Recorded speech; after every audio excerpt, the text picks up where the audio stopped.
Assalamualaikum warahmatullahi wabarakatuh. Jumpa lagi di kelas daring. Pada kelas daring kali ini kita akan membahas tentang uncountable nouns atau non-count noun. Kata benda yang tidak bisa dihitung. Mahir tuh dalam 1 menit. Jangan lupa untuk subscribe supaya selalu bisa mengetahui untuk mengambil video kelas daring selanjutnya.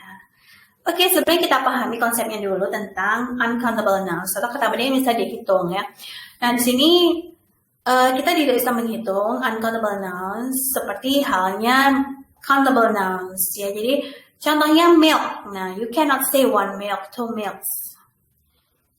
Jadi milk adalah milk ya, tidak bisa dibuat jamak, tidak bisa dipluralkan ya. Jadi sehingga kata uncountable nouns itu selalu stay singular noun. Jadi karena dia singular noun, pasti nanti kalau misalkan ketemu verb itu harus singular verb. Nah, lalu pertanyaannya, apakah non-count nouns itu bisa dihitung? Nah, bisa dihitung juga jika it's placed in a countable container. Jadi contohnya misalkan glass of milk. Nah, kita bisa menghitungnya jika itu dimasukkan sebuah kontainer ya.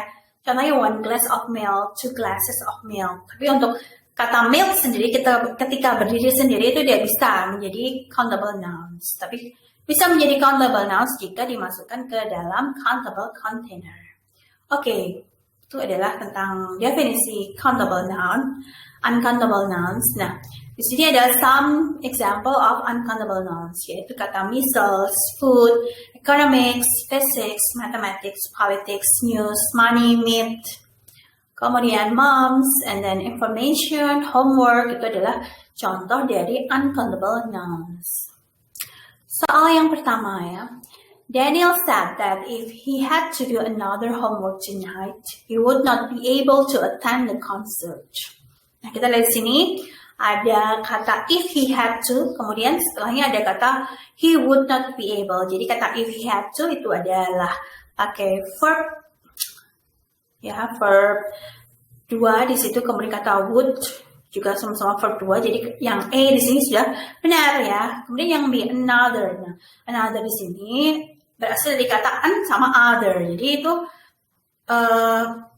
setelahnya adalah homework. Sementara kita tahu bahwa homework di situ adalah uncountable noun. Sehingga kata another di sini kurang tepat karena itu tidak bisa dikombinasikan dengan uncountable nouns ya. Harusnya kata another itu harus diganti dengan kata anymore supaya itu homeworknya bisa dipakai ya. Oke, jadi lalu gimana ya cara kita tahu itu uncountables atau non-countables? Nah, untuk mengetahui itu uncountable nouns, memang kita harus membaca ya, banyak latihan untuk bisa mengetahui oh ini adalah uncountable nouns.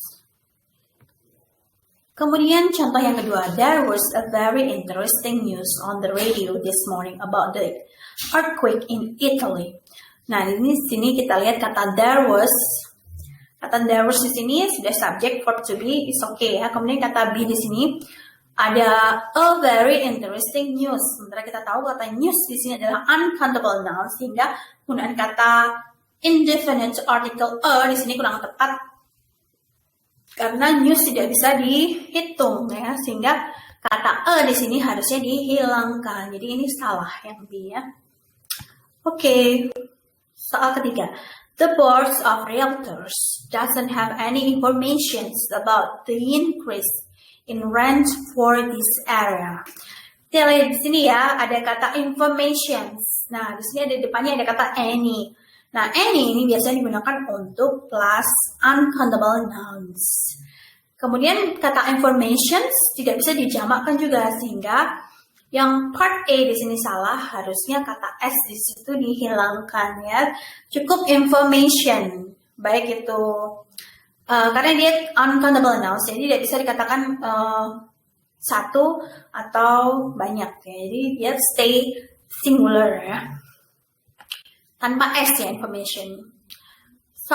Selanjutnya, mumps are a very common disease which usually affects children. Nah, di sini kita lihat mumps. Nah, mungkin kita nggak tahu ya mumps di sini apa artinya ya. Kemudian ada penggunaan kata are yang garis bawahi. Nah, are di sini mumps meskipun dia pakai s, apakah itu pasti jamak, itu apakah pasti countable nouns atau uncountable nouns. Jika kita nggak tahu, kita bisa lihat bagian kalimat yang lainnya ya, bagian kata yang lainnya. Jadi ada a very common disease. Nah, kita tahu ada a very common disease. Nah, kalau di sini ada kata a, sementara kata a di sini tidak digarisbawahi, berarti moms di sini posisinya dia pasti singular. Nah, karena dia singular, berarti ini pasti moms di sini adalah uncountable noun, sehingga kata are di sini kurang tepat. Harusnya dia adalah kata is. Ya, gitu ya. Jadi kalau kita misalkan kita nggak hafal macam-macam uncountable nouns, kita bisa mengidentifikasi dari bentuk kalimat itu bagian mana yang tidak digarisbawahi. Berarti yang tidak digarisbawahi itu sudah benar. Jadi kita bisa mengidentifikasi bahwa di sini adalah singular, sehingga kalau ketemu are di sini pasti salah. Harus ada kata is ya. Seperti itu. Kemudian contoh terakhir ya. The news of the president's treaty negotiation with the foreign government were received with mixed emotions by the citizen of both governments.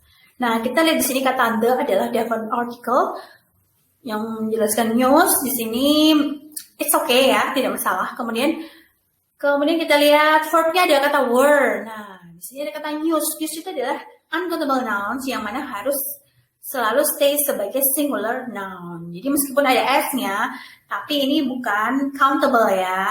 Jadi kata were di sini tidak tepat. Harusnya adalah kata was. Oke ya. Jadi jangan terkecoh meskipun ada kata s-nya, itu belum tentu itu adalah countable nouns. Jadi contohnya misalkan news, politics, mathematics, physics. Nah, itu ada s-nya tapi dia adalah uncountable nouns. Jadi harus stay singular noun. Sehingga jika ketemu dengan verb, dia tetap singular verb ya, bukan were tapi was, bukan are tapi is. Oke, itu adalah tentang uncountable nouns. Untuk mengetahui uncountable nouns itu harus kita banyak-banyak menghafal dan juga banyak membaca dan juga latihan soal. Oke, sekian. Wassalamualaikum warahmatullahi wabarakatuh. Jangan lupa untuk subscribe.